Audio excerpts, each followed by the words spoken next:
Hello friends, Umiya ફૂડમાં તમારું સ્વાગત છે।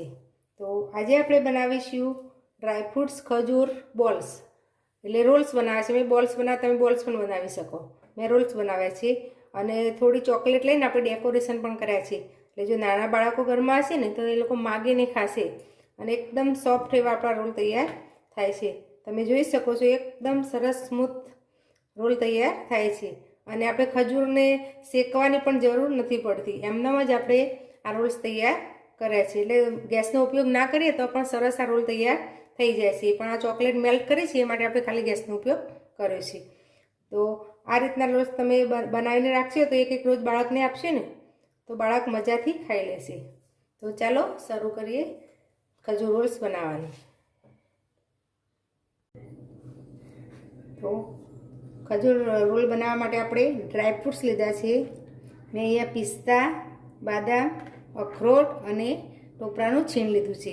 તમે કાજુ કે લેવો હોય તો પણ લઈ શકો અને આમાંથી એકાદું ડ્રાયફ્રૂટ ઓછું કરવું હોય તો પણ કરી શકો। મેં 1.5 કપ જેટલા બધા મિક્સ ડ્રાયફ્રૂટ લીધા છે, એની સામે આપણે 1.5 કપ ખજૂર લીધી છે। તો મેં પોચી ખજૂર લીધી છે, એને ઠળિયા કાઢી લીધા છે। તો હવે રોલ બનાવવાનું શરૂ કરીએ। એક મિક્સરનો જાર લઈશું, એમાં આપણે પહેલાં ડ્રાયફ્રૂટ એડ કરી દઈશું। આપણે બધા ડ્રાયફ્રૂટ એડ કરી દીધા છે। પેલો નાનો જાર હતો એને મેં બદલીને આ મોટો જાર લીધો છે। હવે આને આપણે ક્રશ કરી લઈશું પહેલાં। તો જો આ રીતનું સરસ પીસી દેવાનું છે। હવે એમાં આપણે ખજૂર એડ કરવાની છે। તો આપણે 1 કપ ખજૂર લીધી છે, આપણે બાઇન્ડિંગ આવે એ પ્રમાણે ખજૂર એડ કરવાની છે। હવે ફરી પાછું આ પીસી લઈશું। તો સરસ પીસાઈ ગયું છે।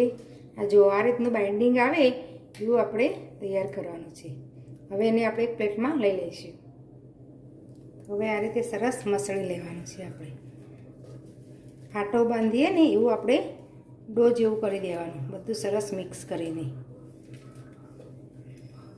જો તમારે બાઇન્ડિંગ ના આવે તો થોડી ખજૂર વધારે એડ કરી દેવાની, સરસ બાઇન્ડિંગ આવી જશે।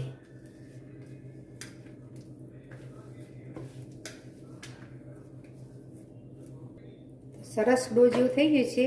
હવે આનો આપણે રોલ વાળવાનો છે। તો આ રીતની આપણે પ્લાસ્ટિક શીટ લીધી છે, એમાં આપણે આ રીતે 2 ભાગ કરીશું। એનો સરસ આ રીતે રોલ કરવાનો છે। તમારે જે પ્રમાણે પતલો જાડો રાખવો હોય એ પ્રમાણે તમારે કરવાનું।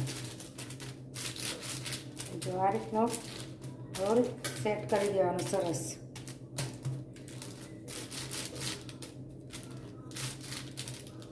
હવે આ રીતે આનો પણ આપણે રોલ કરી દઈશું। બાઇન્ડિંગ સરસ હશે ને તો સરસ રોલ તૈયાર થશે। તમારે ચોરસ કરવું હોય તો ચોરસ પણ કરી શકો। આપણે આ રીતે ગોળ રોલ કરી દઈશું। જો આપણા 2 રોલ તૈયાર છે। જો મેં 4 રોલ કર્યા છે, બીજી પણ 1 કપ ખજૂર અને 1.5 કપ જેટલા ડ્રાયફ્રૂટનું બીજા પણ મેં રોલ કરી મિક્સર બનાવી લીધેલું, એટલે મારે 4 રોલ થયા છે। હવે આપણે એક આ રીતની પ્લેટ લઈશું, એમાં આપણે તલ એડ કરી દઈશું, આ રીતે ફેલાવી લઈશું। હવે તલમાં આ રીતે આપણે રોલ કરી લેવાના છે,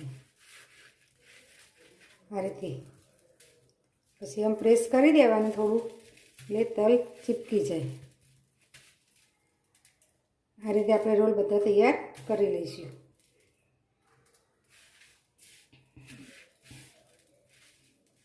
આ જ રીતે તલ ચીપકી જશે એટલે સરસ ખાવામાં ક્રન્ચી લાગશે। તલ મેં શેકેલા જ લીધા છે। તો સરસ આ રીતે રોલ થઈ ગયા છે।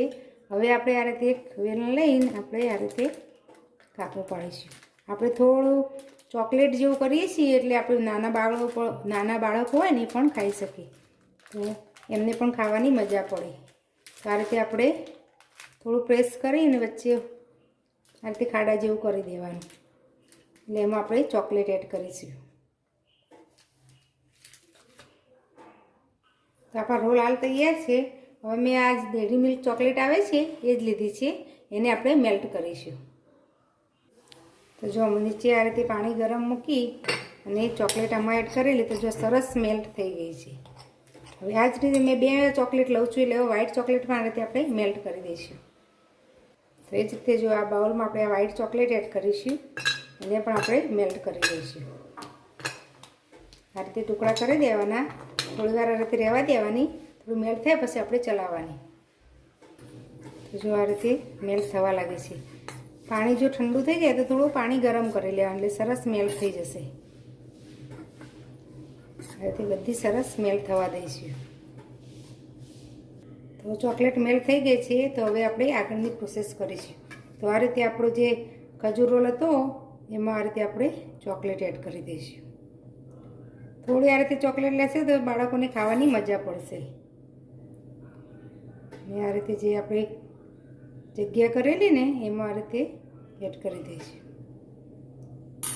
હવે આ જે મિલ્ક ચોકલેટ લીધેલી એનું આપણે હવે લેયર કરીશું.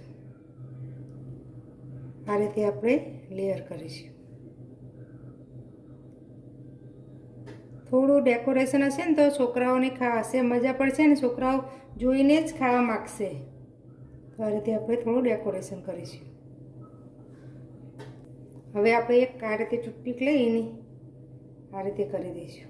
તો જો કેટલી સરસ આપણી ડિઝાઇન તૈયાર થઈ જાય છે. આ રીતે બધા રોલ તૈયાર કરી લઈશું. તો સરસ આપણા ખજૂર રોલ બધા તૈયાર છે. હવે એને આપણે અડધો કલાક ફ્રીજમાં સેટ થવા મૂકી દઈશું એટલે ચોકલેટ આપણે ઉપર જે છે એ સરસ સેટ થઈ જાય. આપણા ખજૂર રોલ સરસ સેટ થઈ ગયા છે. તમે જોઈ શકો છો હવે સરળતાથી કટ થાય એવા થઈ ગયા છે. હવે આને કટ કરી લેવાના છે. તમારે જે સાઈઝના પીસીસ જોઈતા હોય એ સાઈઝ તમારે કટ કરી લેવાની. તો જો સરસ લાગે છે ને. તો આ રીતે આપણે પીસીસ કટ કરી લઈશું. એકદમ સરળતાથી કટ થાય છે અને એકદમ સોફ્ટ તૈયાર થાય છે. તો તૈયાર છે આપણા ખજૂર ચોકલેટ રોલ્સ. જો તમને આ રેસીપી ગમી હોય તો મારા વિડીયોને લાઇક, શેર અને મારી ચેનલને સબસ્ક્રાઈબ જરૂર કરજો. ફરી મળીશું નવા વિડીયો સાથે. ધન્યવાદ.